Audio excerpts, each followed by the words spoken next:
morning everybody, welcome to Immortal Gaming. This is me again, Maureen, and we're now here for another video for Ragnarok Origin, and this time we're going to be talking about the time-space anomaly. So for the longest time we have had that Baphomet as our boss in the time-space anomaly, but if you would be looking at the guild tab right now and click on the event, click on the time-space anomaly, you would see that we have changed our boss to Mutant Dragon.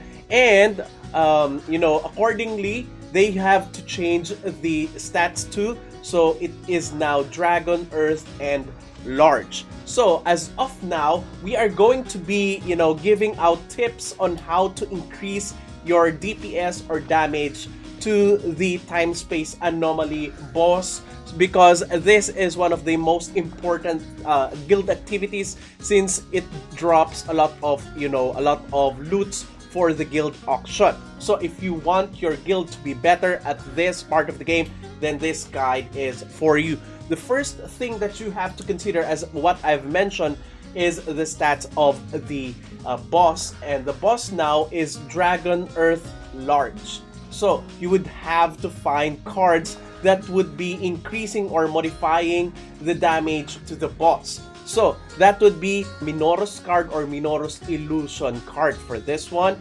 And for the Earth element, there is no direct card that would increase your damage to Earth element monsters in this game, aside from Orc Lady. So here, 30% more damage to Orc monsters, but if you rank it up to 3-star, it would increase the damage to Earth monsters in particular to 15%. So that's kind of, low versus others, and you still have to, increase the stars on it. So what do we get instead? We get something that would increase your damage to dragon monsters, which would be the Petite card, because this one increases automatically at no level or level 0 your damage to dragon monsters to 20%. The downside is that we don't have that much monsters wherein you could use the Petite card aside from the Petites and aside from the time-space anomaly boss. So if you want to go for this one, hurry up, because it's increasing in price as we speak.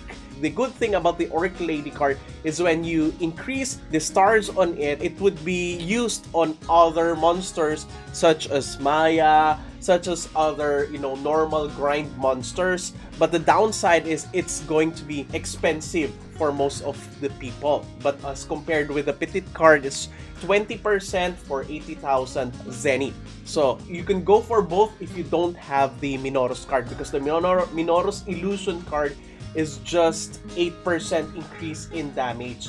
If you have already ranked it up to 1-star, that would be 9%, and so on and so forth.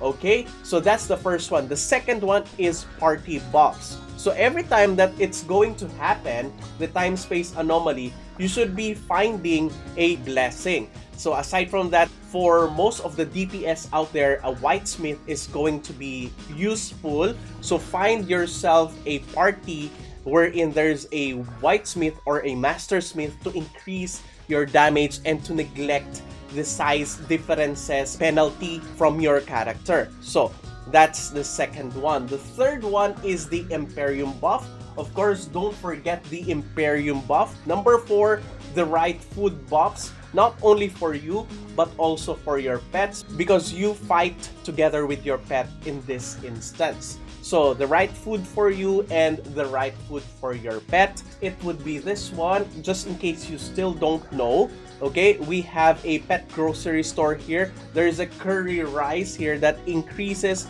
the damage or the magical attack or physical attack of your pet by 8%. So you can use that. And next, be sure to use the right skill element versus the element of the monster. For now, it's Earth. So fire elements or fire skills would be better for you to use. So for those who would be needing converters, it's always better to use converters. Next would be the right pets. So for the right pets, we have a ton of pets right now.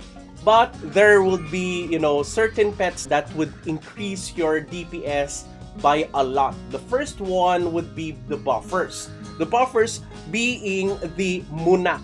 So the Munak must be the one to die. So it must be in your front line so that it could die. Because when it dies, it gives you 20% physical damage and magic damage for 10 seconds. Okay, the next one would be Squidget, and these two, stack, because the skill of the Squidget in total, if you have it on tier 10, it increases your damage by 25%, and for tier 0, it's also 15%, which is still very good. Next would be Dunel for the casters, but you need to have it on tier 3, the list. And last but not the least, Melee, because Melee is going to be also for the casters. For those of you who have none of those, you can go for... Wait! Don't stop watching! I know you will get excited with this good news I have for you! We have a new partnership in the channel, introducing the King James Enterprise, or the KJE. The KJE has been the source of thousands of players for all their discounted top-ups, not only in Mobile Legends, Lords Mobile, Genshin Impact, but also all of the Ragnarok franchises ever since Ragnarok Eternal Love. And KJE is now expanding also to Ragnarok Origin. So are you excited? I am excited! Just use the promo code below, Immortal MBGG, to get huge discounts on your first top-ups and even on your succeeding top-ups. So what are you waiting for? Let's top up on Ragnarok Origin with me! See you there!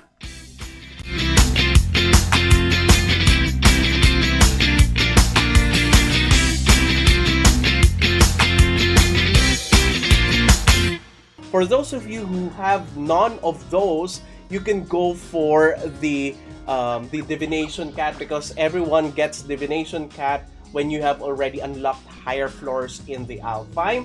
But take note that this pet's ability only procs at 30% chance, so within the time limit, you cannot just risk it that much. Okay? So next would be the Debuffers. For the Debuffers, we have the Bongun. Of course, the Bongun has to die again. And first, it would be decreasing the physical def and magic def of the enemy by 10%. But if you increase it to tier 10, it would be 20%. So you could go for this, but I would still choose Munak over Bongun, because Munak increases your damage and for a longer duration. So another debuffer is the Fire Spirit. So the Fire Spirit is very good right now because it increases, the skill increases the fire damage that the enemy takes from your fire skills. More so, right now, we have an Earth boss in the time space. So this is going to be the best, one of the best debuffers out there. The next one would be the Dr. Owl. So the Dr. Owl is good for the ranged damagers because the skill increases the damage taken of the enemy from ranged physical attacks. So aside from that, the Earth Lord, but the Earth Lord must be tier 3 so that it would increase the damage taken of the enemy within the gravity field, but it's still tier 3. Okay, so next would be the damage dealer pets. So here you only have one target, so the single target pets are the best one, and you still have to know the element. So for now it's earth, so you must have fire single target pets. For example, the samurai. The samurai's skill is fire, and the fire lord, of course, is fire also. The cat is a single target, although its skill is not fire.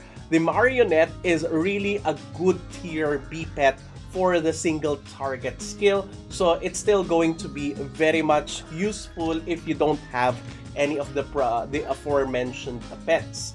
And fire avatar, you can purchase fire avatar. Okay, there you go. Its skill is also fire damage. For the tanks, if you need tanks, you could go for Earth Lord, or the best tank is going to be the Bafo Junior. Okay? Next would be the right pet arrangement. So when you go to the time-space anomaly, there would be 4 positions on your pets. So the top left should be your tank, or should be the one who you are supposed to sacrifice, such as the Muna. So always keep in mind where you put your pets. And next would be Sigils. Of course, we have Sigils now. We have implemented the Sigils. So there are lots of Sigils that could increase your damage, particularly the Ancient Power, the Choice Maze, the Suffering, the Gate of Suffering, and there are burst damage skills here, such as the Swords. So you could also use those. A further guide for the Sigils is coming up, guys. So next would be the cards. Of course, we are battling Earth. Boss right now. So a Marine Sphere card is going to be very much helpful. That 20% increase in your fire damage skills is going to be very useful in this case. And last but not the least, keep in mind that there are 3 parts of the time-space anomaly. There's going to be a bar here, 3 sets of bars that are connected to each other. The first one is on the right side most, and that would multiply your damage or your total score by ×1.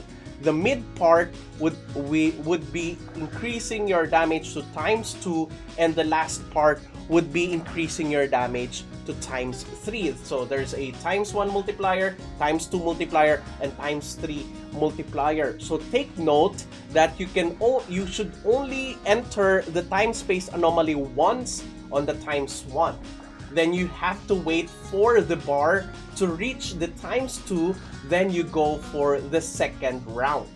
And then after that, you have to wait again until it reaches ×3, okay, ×3 here, then you enter again.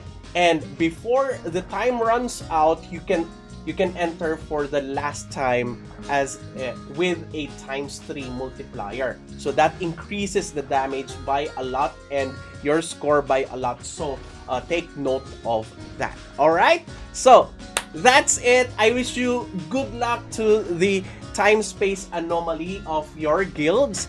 And that's it. Thank you everybody for watching. If you haven't subscribed to my channel, please do subscribe. If you happen to like this video, please do leave a like. Share this to your friends and click that bell notification button so you get notified every time I upload a new video, start a new stream, or a new content. That's it. See you again on the next video. Bye-bye! 'Cause now I found you.